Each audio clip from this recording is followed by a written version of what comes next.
Hello everyone, আসসালামু আলাইকুম। সবাই কেমন আছেন? আজকে আমি আমার ছোট মামুনিটাকে নিয়ে কোথায় যাচ্ছি সব কিছুই আপনাদের সাথে শেয়ার করব।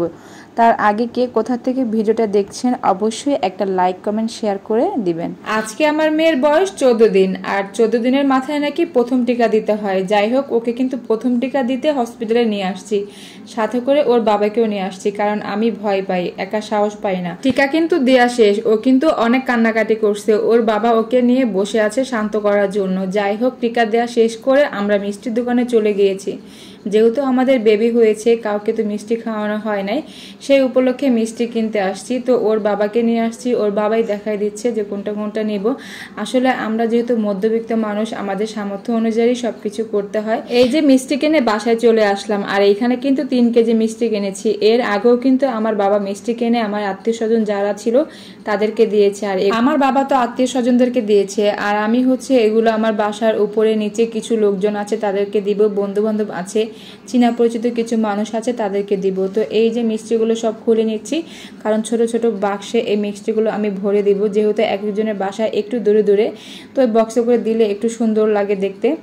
যাই হোক, এখানে কিন্তু আমার মার জন্য 1 কেজি মিষ্টি আনছি, কারণ ওনাদের বাসায় হচ্ছে রাতে আমাদের দাওয়াত আছে। আর এই ফারিস্তা কিন্তু এই প্রথম যাবে ওর নানু বাসায়। তো এই যে মিষ্টিগুলো বক্সে ভরা শেষ, আর এখন হচ্ছে এগুলো যার যার বাসায় পৌঁছে দেওয়া হবে। আরো অনেক মিষ্টি কিনছিলাম, সেগুলো আলাদা আলাদা দেওয়া হয়ে গেছে। অফিসের জন্য কিছু কিনেছি, সেটা অফিসে পাঠিয়ে দিছি। আর শ্বশুর বাড়ির জন্য কিছু কিনেছিলাম, সেটাও আলাদা করে পাঠিয়ে দেওয়া হয়েছে, সেগুলো আর দেখানো হয় না। দুপুরবেলা খাওয়ার জন্য আমি 1 পদ তরকারি রান্না করতেছি। তো রুই মাছ ভেজে নিচ্ছি, আর এখানে আলু দিয়ে রুই মাছ দিয়ে তরকারি রান্না করব। অনেকদিন হসপিটালে থাকার কারণে বাজার সদাই কিছু করা হয় নাই, তো ঘরে যা ছিল তাই দিয়ে রান্না করব। আর 1 পদ তরকারি রান্না করার কারণ আছে, কারণ রাতে মায়ের বাসায় দাওয়াত আছে। তো এই যে রুই মাছগুলো ভেজে নিচ্ছি। রুই মাছগুলো একটু কড়া কড়া করে ভাজলে আমার কাছে অনেক ভালো লাগে, যেহেতু আলু দিয়ে রান্না করব, কড়া করে ভাজলেই মজা লাগবে খেতে। তো এই যে পেঁয়াজ মরিচ ভালোভাবে ভাজা হয়ে গেছে, এখন পরিমাণ মতন সব মশলাগুলো দিব।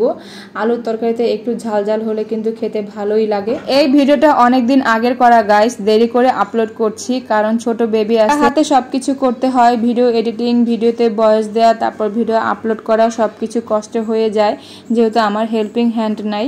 তো এই যে মশলাগুলো ভালোভাবে কষানো হয়ে গিয়েছে, এখন আলুগুলো দিয়ে দিব। আলুগুলো দিয়ে সামান্য পরিমাণ একটু পানি দিয়েছিলাম ভালোভাবে কষানোর জন্য।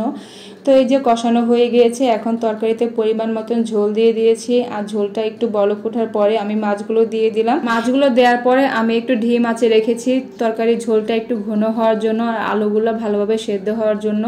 তো আমি সামান্য পরিমাণ জিরা গুঁড়ি কিন্তু উপর দিয়ে দিয়েছি। আমি সব তরকারিতে জিরা খাই, মানে জিরা গুঁড়িটা খাই, ভাজি হোক, ডাল হোক, তরকারি হোক, কেন জানি জিরার ঘেরানটা আমার কাছে খুবই ভালো লাগে। তো এই যে তরকারিটা হয়ে গিয়েছে। দুপুরবেলা খাওয়া শেষ করে রাতের বেলা দাওয়াত খেতে মার বাসায় চলে গিয়েছিলাম, আর মায়ের বাসায় যত ভিডিও নিয়েছি খাওয়া দাওয়া সবকিছু ডিলিট হয়ে গেছে।